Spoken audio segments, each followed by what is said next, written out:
We'll now go to question time. Senator Duniam.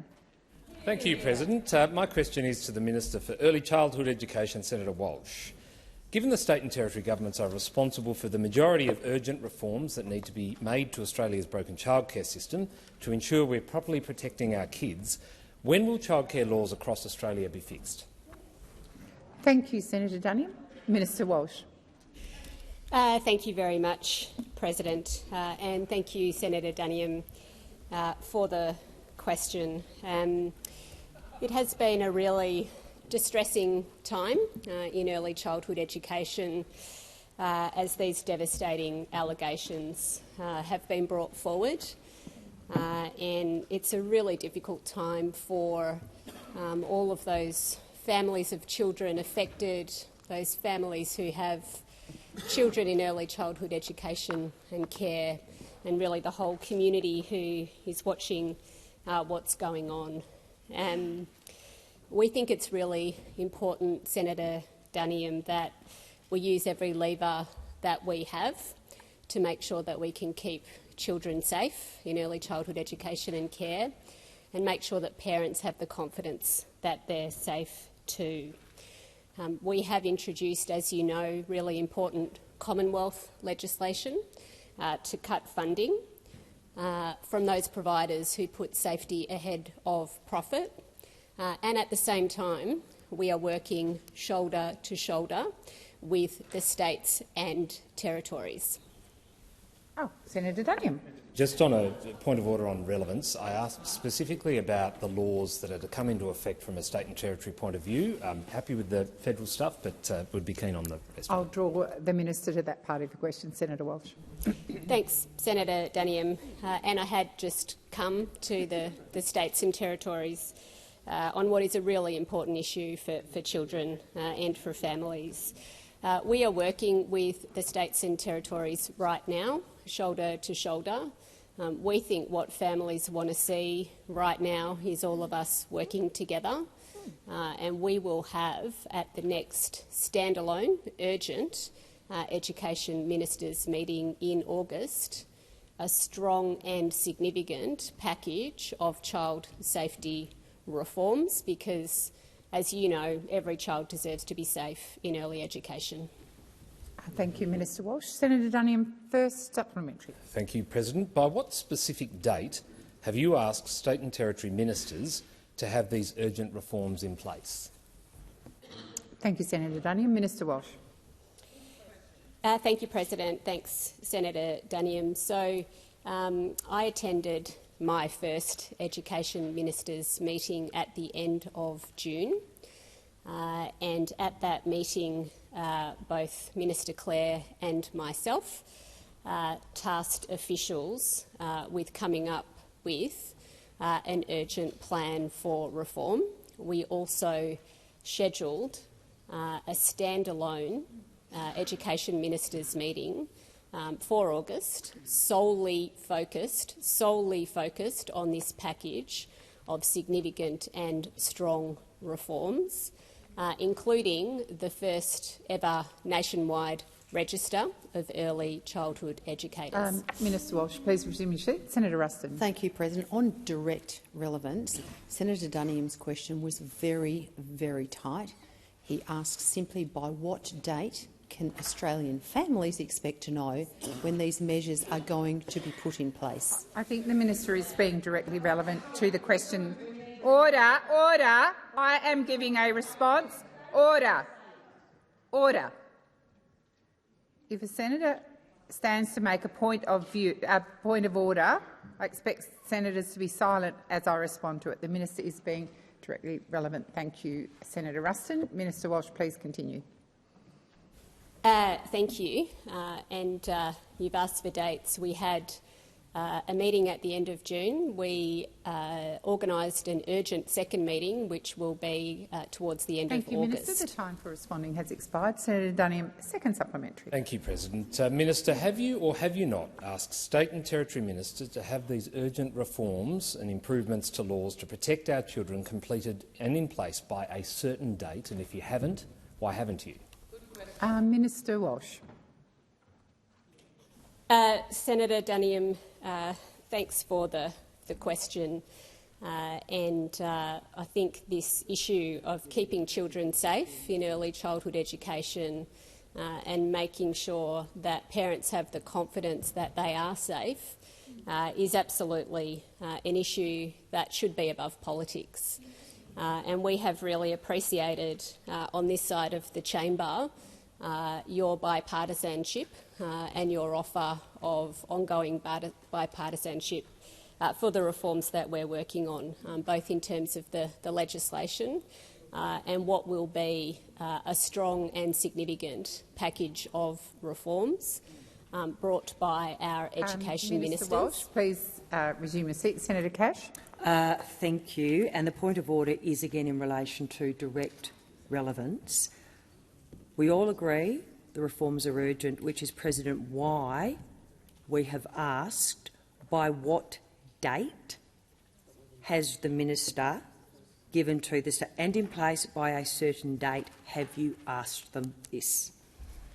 Minister Wong. Thank you.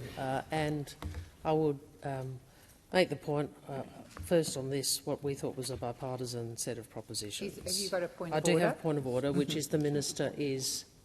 I'm speaking to the point of order. The minister is setting out the process by which these urgent reforms are being progressed. And I would have thought it was self-evident to the opposition that that is directly relevant to the question that was asked. But more importantly, I would have thought it was something deserving of bipartisan support. Thank you. Senator Cash. Again, on the point of order, with all due respect to Senator Wong as Leader of the Government in the Senate, again, the question was quite specific in relation to, has the minister asked the state and territory ministers to have what we all agree are urgent reforms to protect our children completed, President, by a certain date? I understand very clearly the question.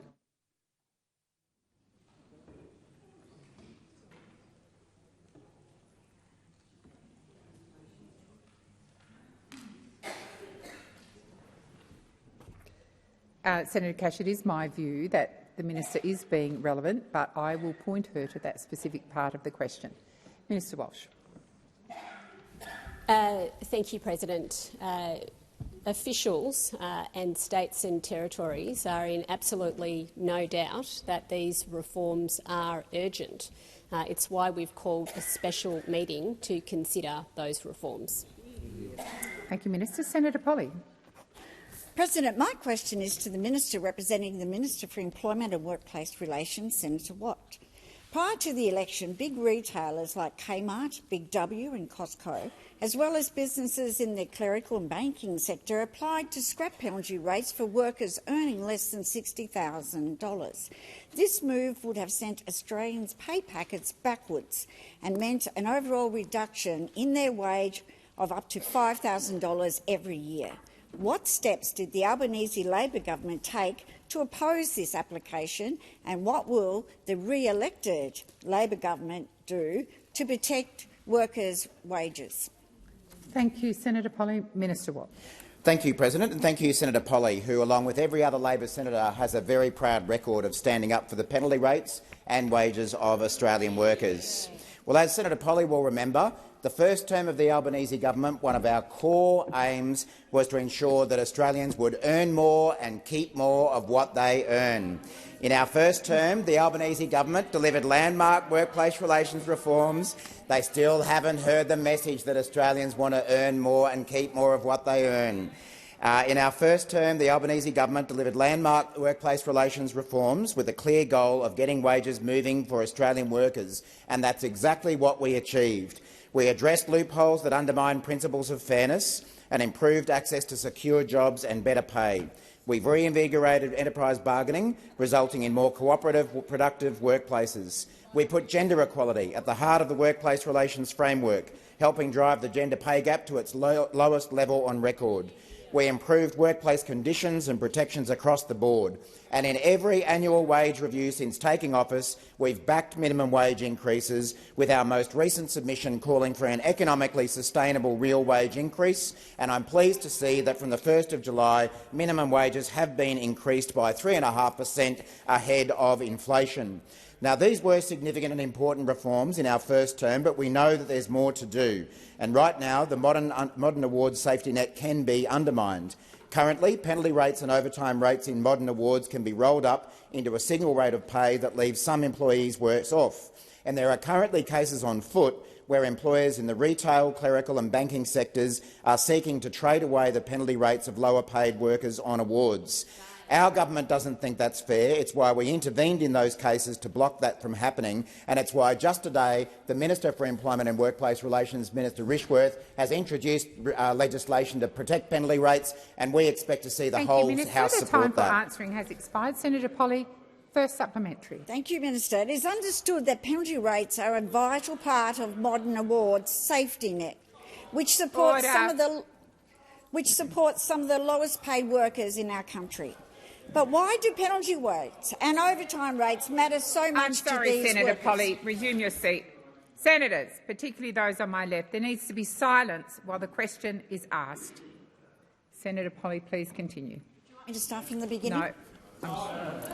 But why do penalty and overtime rates matter so much to these workers? And why is it so important that the Albanese Labor government's legislation is passed without delay? Sorry, Minister Watt. I'm not quite sure, when I asked for silence, why there wasn't silence. Minister Watt.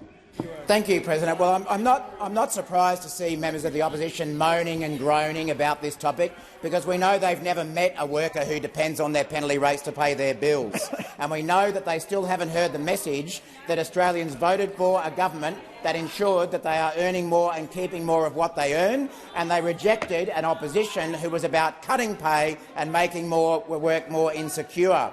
Now, penalty rates, I've got some news for you. Penalty rates and overtime rates matter to working Australians. Order. Employees relying on penalty rates are more likely to be women, to work part-time, be under the age of 35 and more likely to be employed on a casual basis. We're talking about people like Emily, a retail worker from New South Wales, expecting her— oh, you're groaning. You don't want to hear about workers who depend on their penalty rates. How disrespectful. How disrespectful. You don't want to hear about people like Emily, a retail worker who says that her penalty rates— I'm sorry. Order. Order. Order. I foolishly thought that if I asked for silence for the question, I might get silence for the answers. Obviously, no one got that message. There needs to be silence. Please continue, Minister Watt. Well, Labor wants to hear from people like Emily, who says that her penalty rates let her save a little for her bubba and to help her move into make sure her new little family has a roof over their heads. We're standing up for people like Emily. You might not. Senator Polley, second supplementary. It is clear that protecting penalty rates— Please start again, Senator Polley. Thank you. It's clear that protecting penalty rates is very important to millions of Australian workers. During the election campaign, the Albanese Labor government made protecting penalty rates a key pillar of our pitch to the Australian people for re-election. Minister, can you outline the response to that and why the government has taken this approach? Thank you, Senator Polley. Minister Watt. Thanks, President, and thanks, Senator Polley. And she is full of policy that supports working people in Australia. And I'm sure, like Senator Polley and everyone else over here, during the campaign I was incredibly fortunate to join retail, banking and hospitality workers outside Stafford Shopping Centre on Brisbane's north side to launch this policy on behalf of the government. And I can assure you that the announcement was well received by those workers and quite obviously was well received by the Australian voting public. But at the time it was clear the coalition took a different view on penalty rates. Former Liberal leader Peter Dutton, remember him, confirmed it when he said, "We don't propose any departure from the current arrangements." And the person over there who kept predicting we'd returned into the dark ages was proven wrong by the Australian people. Minister Watt, please resume your seat. Order. Order. Order. Minister Wong. During both the primary and the first supplementary, I did let it go, but Senator Cash might just want to draw a breath from the interjections while Minister Watt is answering. I need all senators to refrain from interjecting, please. Minister Watt, please continue. Thank you, President. Well, it would appear that from the coalition statements they still haven't heard the message from the election. We saw this morning Shadow Minister Tim Wilson, remember him, called our plan to protect penalty rates distressing and disturbing. The Liberals haven't changed. They haven't heard the message that people want to earn more. Expired. Senator Patterson. Thank you, President. My question is to the Minister representing the Treasurer, Senator Gallagher. In a leaked recording of comments to the Park Orchards Ratepayers Association in the lead-up to the last election, the now member for Deakin, Matt Gregg, said in relation to Labor's proposed on unrealised gains on superannuation, "The briefing I've received is that that's not Labor policy, and I was advised it's not Labor policy." Mr Gregg went on to say, "I'm not going to commit to that policy position that's been put to me because my understanding is it's not my party's policy." Did the member for Deakin mislead his new constituents, or will the government now abandon this unfair super tax grab? Thank you, Senator Patterson. Order. Order. Order. Minister Gallagher. Thank you, President. I thank Senator Patterson for the question and congratulate him on his new responsibilities. And I also congratulate the new member for Deakin. I had the opportunity to visit the electorate of Deakin during the election campaign, and it's clear that the member for Deakin, the new member for Deakin, received the support of his local community, and we're very pleased with the result from the federal campaign. In relation to taxation policy, we've been very clear about what our tax policies are. We went to the election wanting to lower taxes for 14 million Australians. If you remember that the opposition, those that are seemingly so concerned around tax policy now, went to the election wanting to raise taxes for 14 million Australians. There was hard to believe, but that was their position during the election campaign. Minister Gallagher, please resume your seat. Senator, order, order, order. Senator Patterson is on his feet. Order on my right. Minister Watt, I've just called order. Senator Patterson. Mr President, I did want to give the minister a reasonable opportunity to come close to the question, but she's not yet addressed the comments that the member for Deakin made to his constituents, saying that the unrealised tax on unrealised gains was not Labor policy. Did he lie, or are you abandoning it? Thank you, Senator. Senator Patterson, you need to withdraw that comment. I withdraw. I also remind senators that when you are calling a point of order, please get straight to the point of order. There's no need to make comments around your question, and it's often not necessary to repeat the question. Just be clear about the point of order. I think the minister is being relevant, Senator Patterson, and I will continue to listen very carefully. For me to listen carefully, I need to have silence. Minister Gallagher. Thank you, and I thank you, President. I did refer to Labor's tax policies that we took to the last election and that we will implement in government, and that is directly relevant to the question that Senator Patterson's asked. And I can understand they're still a bit sore about losing the electorate of Deakin, and can I list all the other electorates they lost as well? There was a number of them.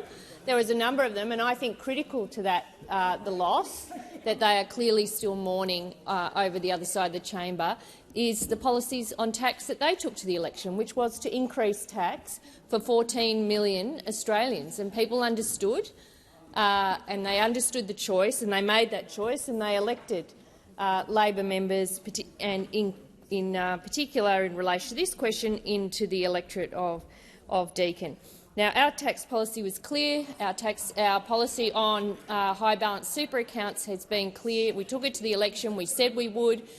We've had the election, and that remains our policy. Thank you, Minister. Senator Patterson, first supplementary. Thank you, President. Host Plus Chairman Damien Frawley has said the proposed tax on unrealised gains was a, quote, punitive outcome and a disincentive for members to invest in productive, high-quality and even nation-building opportunities. Does the minister share the concerns of experts such as Mr Frawley, as well as your own member for Deakin? Thank you, Senator Patterson. Minister Gallagher. Thank you. Well, we've been clear on what our tax policy is. I've been watching some of the contributions that have been made since the election around high balance super accounts. There's obviously been a fair bit of commentary written about it, in particular in the Australian and in the Financial Review. So I am aware of contributions that have been made from a range of stakeholders. We consulted heavily on this on the high balance super accounts. If you recall, over the last parliament, there was opportunities for people to provide their contributions at that point in time. We didn't manage to get it through the Senate at that in the previous term, but it remains Labor policies, and we would be looking to getting it through the parliament, this term and as soon as we can. Thank you, Minister. Senator Patterson, second supplementary. Thank you, President. The Australian reports this morning of concerns from Labor MPs who, quote, hate this tax. They join former Prime Minister Paul Keating, former Treasury Secretary Ken Henry, former RBA Governor Philip Lowe, former ACTU Secretary Bill Kelty and even current ACTU Secretary Sally McManus in slamming the government's unfair super tax grab. Why is the government stubbornly persisting with a friendless tax on unrealised capital gains? Thank you, Senator Patterson. Minister Gallagher. Thank you. And I did read the article in the Australian this morning, and indeed have been following their campaign against the high balance super tax concessions. I would remind those in this chamber that this.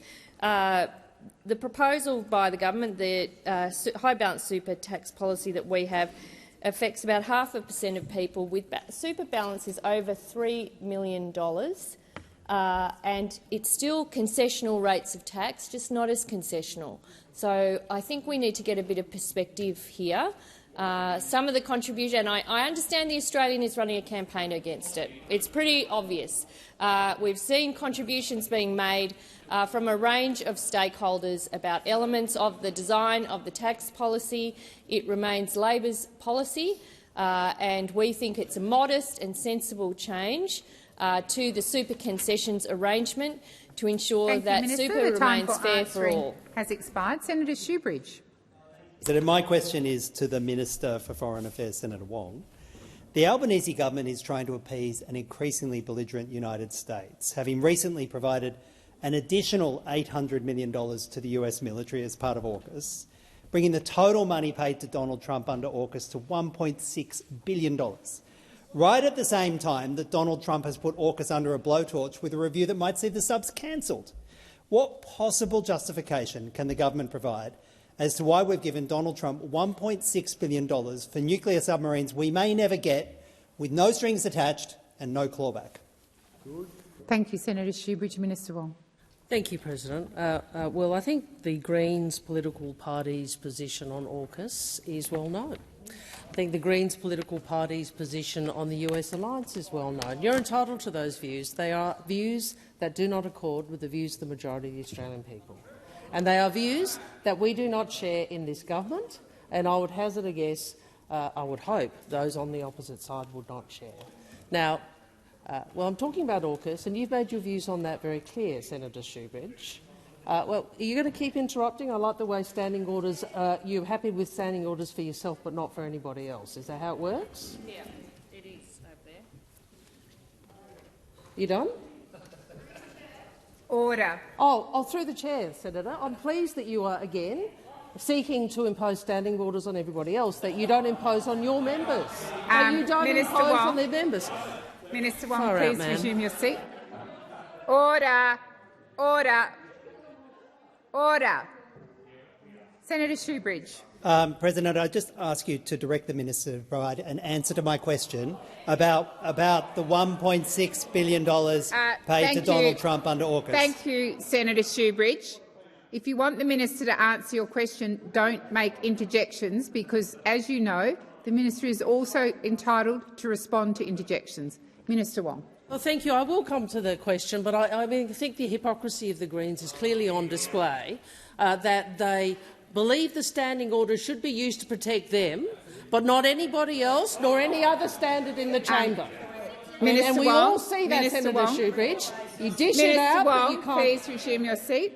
Senator Shoebridge. President, I've been sitting here in silence waiting for an answer, and what we got from the minister, is not relevant. You know it's not relevant. Senator Shoebridge, resume your seat. The minister had just stood up and I'm listening, and I'm sure she's going to come to your question. Thank you for listening. Minister Wong. Thank you. We are committed to AUKUS because we believe it is an important contribution to strategic balance in the region, and that matters to Australia. It matters to the peace, prosperity and stability of the region. We are invested in AUKUS because we believe that hard deterrence is an important part of preserving stability, alongside the reassurance that can be provided through engagement and diplomacy.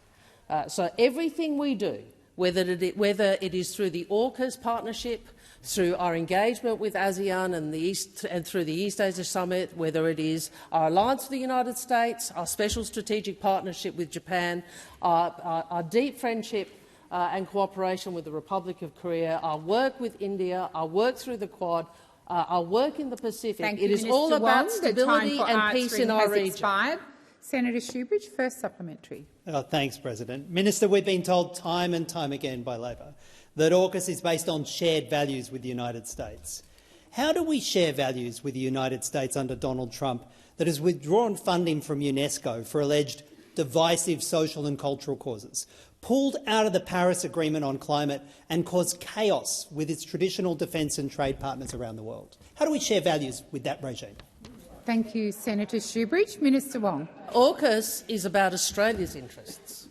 It's about Australia's interests. It's about what are our interests in an era that is increasingly complex and contested. It is a capability that goes to Australia's interests, and it is a partnership, I would argue, in all three countries' interests. So we are very clear. We make decisions in Australia's national interest, and that includes working with others. And that is what AUKUS is, but that is not the sum of all that we do. Now, Senator, you have made your views on AUKUS very clear. You are opposed to it. You're entitled to that. Minister Wong, please resume. Senator Allman-Payne. Point of order. Could I please request that answers be directed through the chair? Thank you, Senator Allman-Payne. I'll remind the minister to order. Order. Minister Wong, direct your responses to me. Australian Greens political party is that they have made clear that they have double standards when it comes to standing orders in this place. They want standing orders for them, but they are not prepared to respect them for others or for the rest of the chamber. We all know that. Here we go again. Minister Wong, please resume your seat. Senator Whish-Wilson. Order on relevance, President. It's obviously easier to uphold standing orders than it is international law in relation to Gaza. Senator Whish-Wilson, I have order. I cautioned the chamber earlier about making a point of view, not a political statement, or not adding to the question yourself. I'm not sure if you were here during the moment I said that, Senator Whish-Wilson, but it does apply to you. Political points are not points of order. Minister Wong. Our decision to continue to invest in AUKUS is about Australia's national interests, and we stand by it. Thank you, Minister. Senator Shoebridge, second supplementary. Thanks, President. Minister, this government has refused to call out Donald Trump on his extreme proposals for Gaza, his illegal unilateral bombing of Iran, and has now given in to the US on beef imports. Is this all just a play to keep the disastrous AUKUS deal on life support? Thank you, Senator Shoebridge. Minister Wong. Well, there are three erroneous statements in that question, at least. I'll go to the third one. In relation to beef, I would make the point that we have gone through a rigorous, science-based, risk-based assessment over the last decade. The process for this was in fact commenced under the coalition government. The announcement does allow for expanded access to include beef sourced from cattle born in Canada or Mexico, which is legally imported and slaughtered in the United States. The decision is consistent with what we said all along, that we will not compromise on biosecurity. The Department of Agriculture, Fisheries and Forestry is satisfied the strengthened control methods put in place by the US effectively manage biosecurity risks. We stand for open and fair trade, and Australia's cattle industry Thank you, has Minister. The time for answering has expired. Senator Cox. Thank you, President. My question is to our fabulous Minister for Indigenous Affairs, Senator McCarthy. We know the Albanese Labor government was re-elected with a mandate to deliver jobs in remote communities. Can the minister outline the work being undertaken to deliver on that commitment? Order. Order. Senator Scarr. Order. Order. Minister McCarthy. Wonderful answer that I have, Madam President. I certainly thank the senator for her question, the first from our government benches. I know that the Labor Party has gained a fierce advocate for First Nations people, and I certainly welcome Senator Cox to the team. When I took on the role of minister just over 12 months ago, Madam President, I made my priority clear: jobs, jobs, jobs. From Gallawinku to Kununurra, Ceduna to Arakoon, and you're very welcome to travel with me, Senator Little. I know First Nations Australians want employment, they want economic empowerment, but we know the reality of the job market in remote Australia means government assistance is necessary. And that's why we've developed our $707 million Remote Jobs and Economic Development, or RJED program. We are in the process of creating 3,000 jobs. These jobs provide the dignity of real work with proper pay and conditions, because First Nations people deserve nothing less. Round 1 of RJED was finalised earlier this year and has resulted in the funding of 650 jobs with 100 different employers, and that builds on the 280 jobs created in the new jobs trial, which has been transitioned to that program. The second round received over 400 applications from employers wanting to create jobs, many seeking to fill multiple positions. President, the outcome of round 2 is being communicated to applicants as we speak. Successful applicants will be able to hire local people in their communities to work in jobs they want to do, with fair wages and conditions, including superannuation and annual leave. We are getting on with delivering on our election commitments. Thank you, Minister. Senator Cox, first supplementary. Thank you, President. Minister, can you outline the benefits of employment to remote communities and the importance of dignity of work? How is the Albanese Labor government ensuring the program is flexible and responsive to the diversity of these communities and their needs? Thank you, Senator Cox. Minister McCarthy. Thanks, President. The senator is right. As someone who visits remote communities throughout the year, I can tell you there are different needs and aspirations in desert country as there is in sea country, and there are different potential industries based on the landscapes, the weather or access to resources. And key to this commitment, President, is flexibility. This program is funding job creation in tourism, agriculture, media, community services and maintenance, culture and the arts. I was able to start a radio station in Borroloola in my hometown under the former CDEP program, and that was a program that was abolished by the Coalition. It's why I was so encouraged to meet Nathalia in Kununurra, who's now working for Warringurri Radio in the East Kimberley and who's got a job thanks to our new program. And this government is building a strong future for people like Nathalia and for our remote communities. Thank you, Minister. Senator Cox, second supplementary. Fabulous work there, Minister. The Albanese government prioritises employment opportunities. And surely all Australians can earn more and keep more of what they earn. Can the minister explain how this is reflected in the new scheme?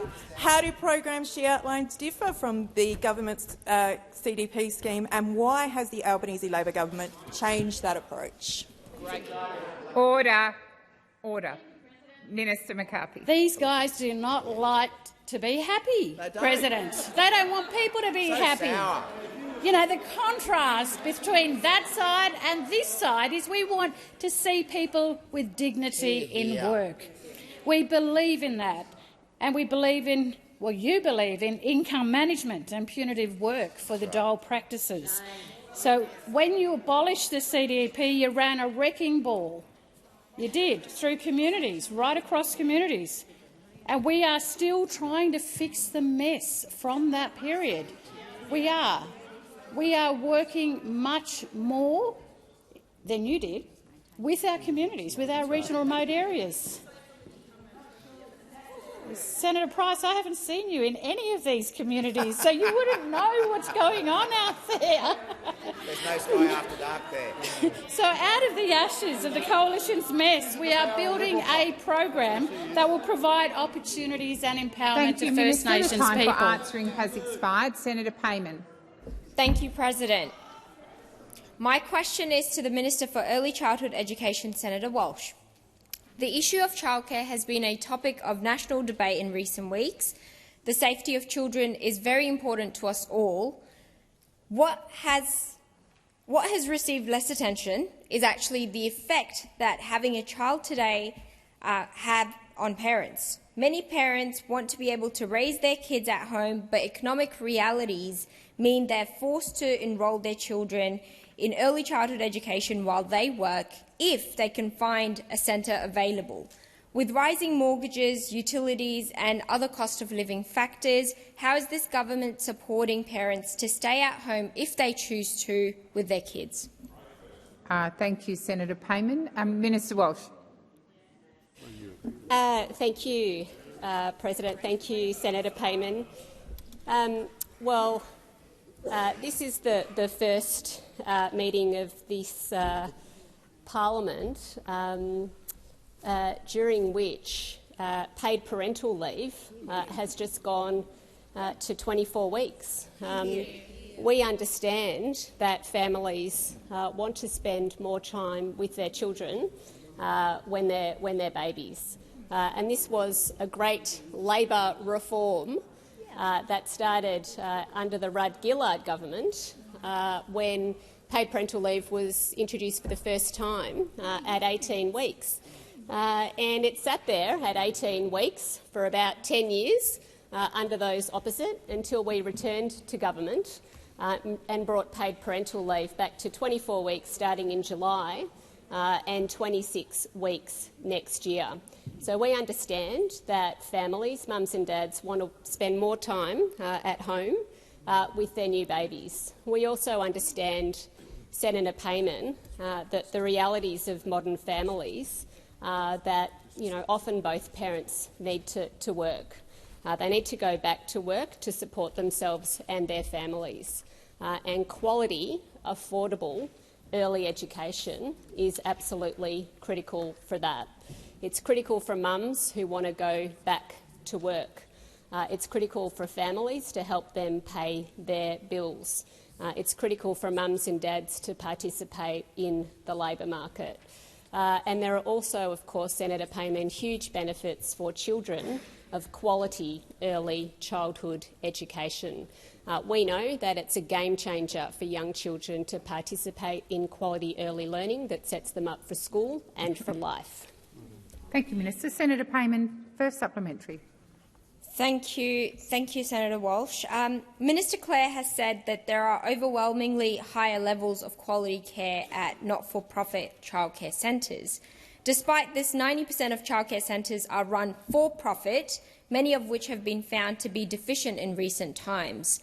We want quality care. We want our children not to be neglected and their nutrition to be intact. So what actions are the government taking to encourage and support not-for-profit care?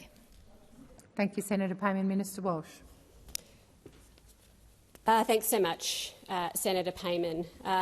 It's right that two-thirds of early childhood education is provided in Australia today by for-profit providers. And I want to reassure families that the vast majority of those providers are meeting and exceeding our national quality standards. We are concerned in this discussion about safety and quality about a small minority of providers who we believe are putting profit ahead of child safety. That is exactly why we have a bill before the Parliament right now to allow us to withdraw Commonwealth childcare subsidy from those providers who put profit ahead of safety. More broadly, this government wants to see more quality, not-for-profit, early learning. That's why we have a $1 billion fund to invest in just that. Thank you, Minister. Senator Payman, second supplementary. Thank you, President. I appreciate what you're doing, Minister.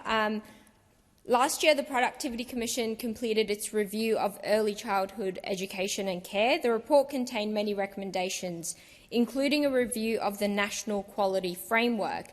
Will the government implement this recommendation and review the National Quality Framework, given its concern, and putting the legislation before the Senate next week? Thank you, Senator Payman. Minister Walsh. Thank you very much, Senator Payman. The National Quality Framework is considered to be world-leading. The question that we have ahead of us at the moment is whether providers are following the National Quality Framework. We think the standards are strong, but we can see that enforcement needs to be better. That's why we're working shoulder to shoulder with the states and territories on a strong and significant package of reform.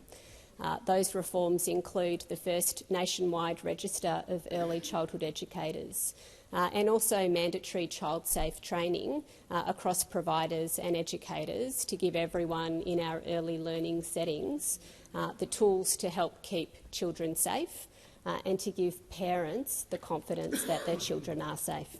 Thank you, Minister. Senator McDonald. My question is to the Minister for Industry and Innovation, Senator Ayres. With respect to your government's decision to bail out the Whyalla smelter, more recently the Nearstar smelters in Port Pirie and Hobart, why have you left workers at the Mount Isa copper smelter and Townsville refinery high and dry when the clock is ticking? Thank you, Senator McDonald. Minister Ayres. Well, thank you very much, and thanks, Senator McDonald, for that question.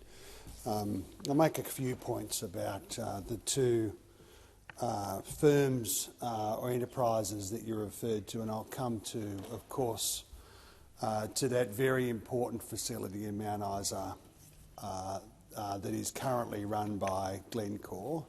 That, of course, is an important venture itself, but there are a series of other very significant industrial ventures that rely upon the Mount Isa Mines copper facility that is run by Glencore.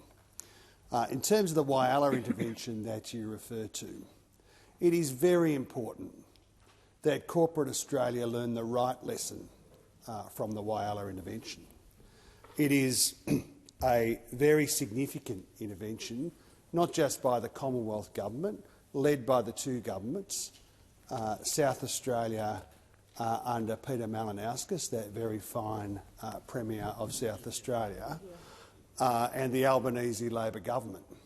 And the outcome of that intervention is that Australian steel-making capability is protected, and the corporate entity that ran that facility, ran being a generous term, now no longer operates that facility.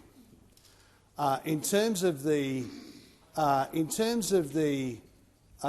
progress that this government is making in relation to other smelters around the country, there have been no announcements in relation to Nearstar. We are working very closely with that firm, focused on the national interest, focused on the economic and social benefits, but in particular focused on the strategic benefits, particularly around critical minerals production in Australia. Thank you, Minister Ayres. The time for answering has expired. Senator McDonald, first supplementary. Given the gravity of the situation in Mount Isa and Townsville, will the federal government follow the Queensland government in putting forward a proposal to secure the future of the smelter and the refinery, and, of course, importantly, the thousands of jobs that are now at risk? Great question. Thank you. Thank you, Senator McDonald. Minister Ayres. Well, I'm glad that you refer to the Queensland government, Senator McDonald. We have been, this government this government, working very closely with the Crisafulli government and Minister Dale Last. I just got off the phone from him a minute ago, actually, Senator McDonald. He's a very fine fella.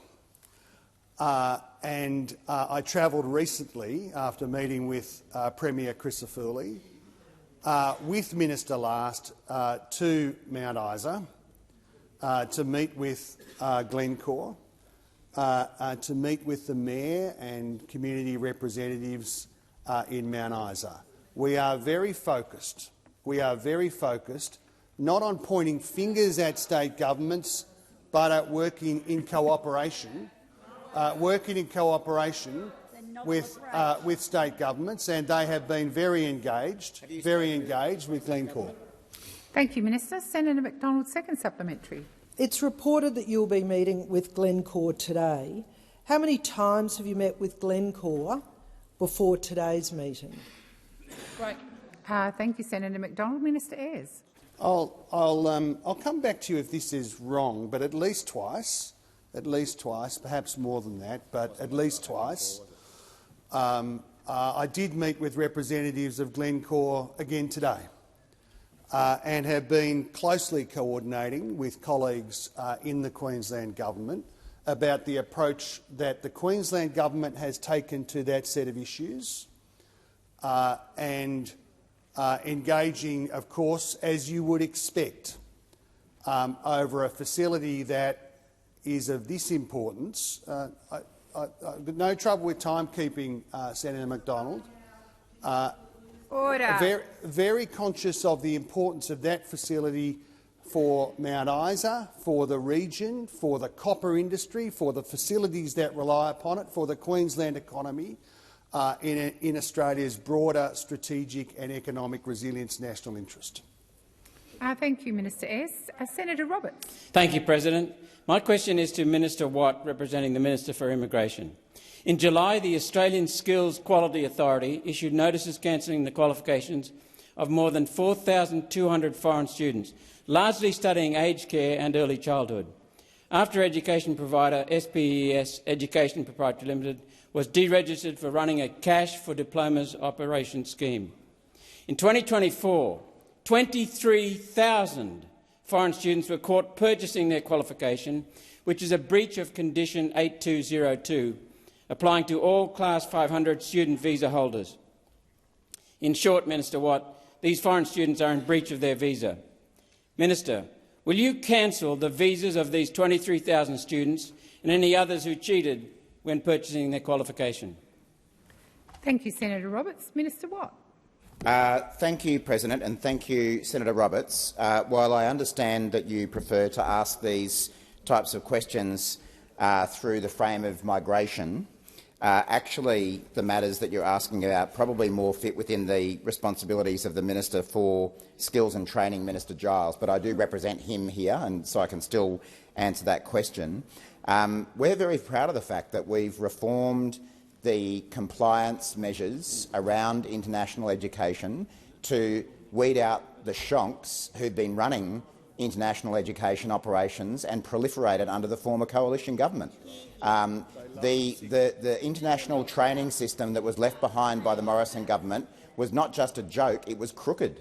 And we had shonks and crooks, unfortunately, running these sorts of operations, exploiting international students who were here, taking money off them and providing them with dodgy qualifications that weren't fit for the kind of work that they then went on to do.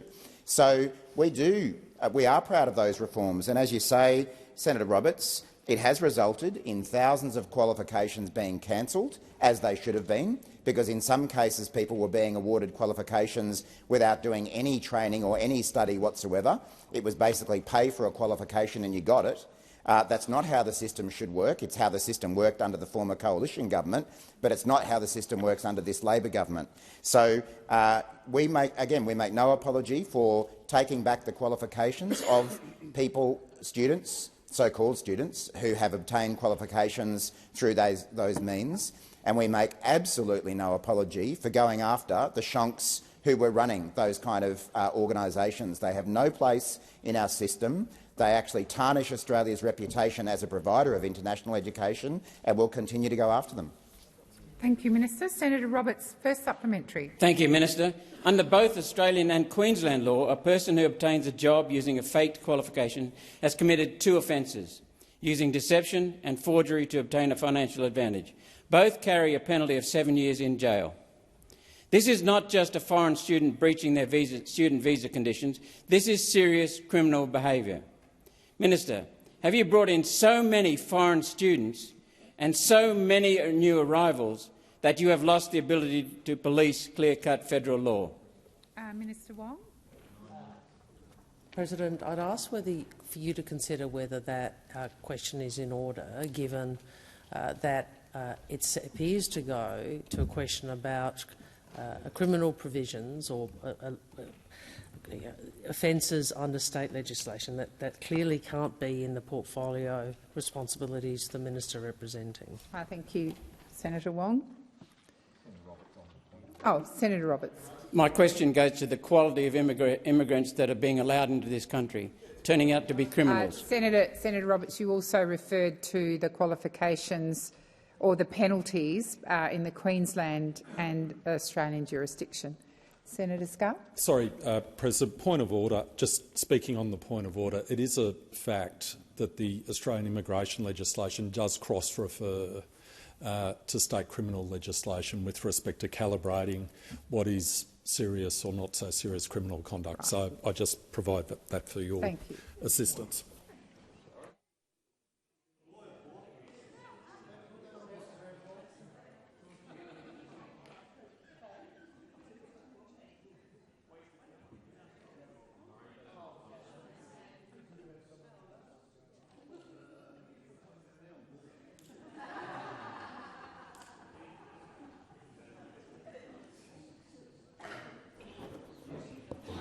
So,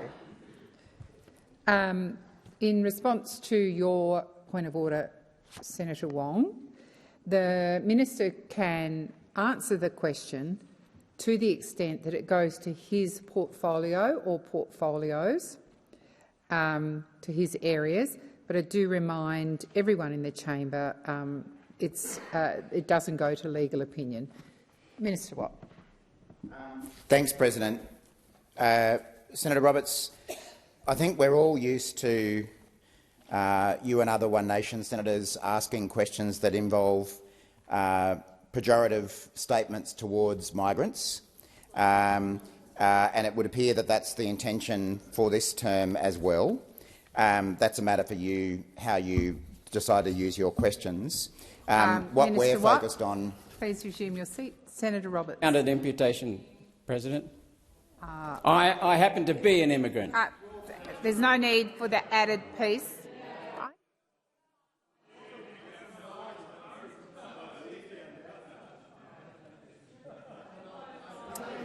Senator Roberts, order. Order. Order. Senator Roberts, the minister was describing the language in which a question was asked. So it doesn't go to imputation. Minister Watt, please continue. Thanks, President. But to answer your question, Senator Roberts, as I say, when the issue of fraudulent qualifications came to light, we took action. I was a little bit involved in this in my previous portfolio, and my recollection is that a very thorough search was done with employers who may have been employing the people involved. I'll come back to you if this is wrong, but my recollection is that there was not very much evidence, if at all, that people were being employed using those qualifications. As I say, if that's wrong, I'll come back to you. But we do take this matter seriously and we'll keep acting against it. Senator Roberts, second supplementary. Thank you. Foreign students can now bring family members with them, a prize for which many are clearly prepared to break the law. Deporting 27,200 crooked students and the thousands of family members they brought with them will free up thousands of homes and help ease the housing crisis and record homelessness that your government has caused through catastrophically high immigration. Minister, isn't it time we freed up homes for Australians who deserve them ahead of continuing to import criminals? Minister Wong. President, I'd ask you to consider whether the use of the adjective, which I would prefer not to repeat, about the students in that question is in order, because it suggests all I think it was a few 100,000, are in fact contravening, are on the wrong side of the law or whatever, and I do wonder if that's an appropriate inclusion in a question to a minister in this place. Senator Roberts. Senator Watt has already admitted that shonks are being weeded out. We want to get rid of them out of the country. Senator Roberts, the minister was referring to providers of education. Minister Wong. Well, on the point of order, that the fact that some people may have breached the law does not make an entire cohort in breach of the law, which yes, that is the implication with the clear statement in the question. Senator Roberts. We know 27,200 have breached the law. Senator Roberts, you're not in a debate here. You've got a legitimate point of order or you haven't. I'm going to seek the advice of the clerk. So please, Senator Roberts, you can't. We're not in committee stage. This is question time. You ask a question, it gets ruled in and out of order if a point of order is raised, but you're not in a debate, and you're clearly not in a debate with me.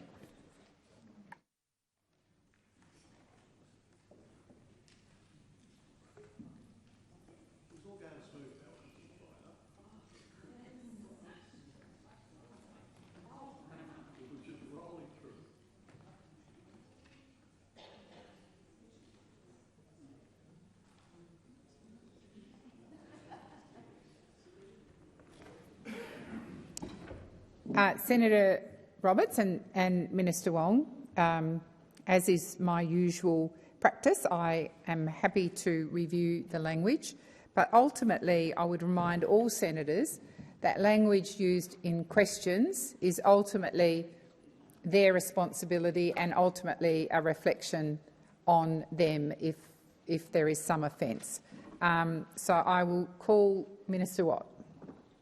Thanks, President, and thanks, Senator Roberts. Well, there are a number of assumptions in your question, and one of them is that those students who obtained fraudulent qualifications were working in the occupation that qualification was for.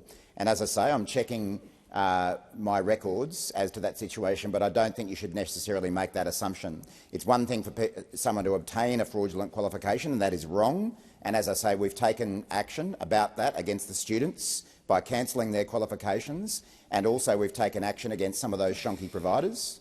But it's quite possible that those students may have obtained a qualification in a certain area but have been working in a completely different occupation. My recollection is that that is what the case was for those students, but I'm checking that matter, and as I say, if I've got anything further to add to that, then I'll advise the chamber. Thank you, Minister Watt. Senator Darmanin. Thank you, President. My question is to the Minister representing the Treasurer, Senator Gallagher.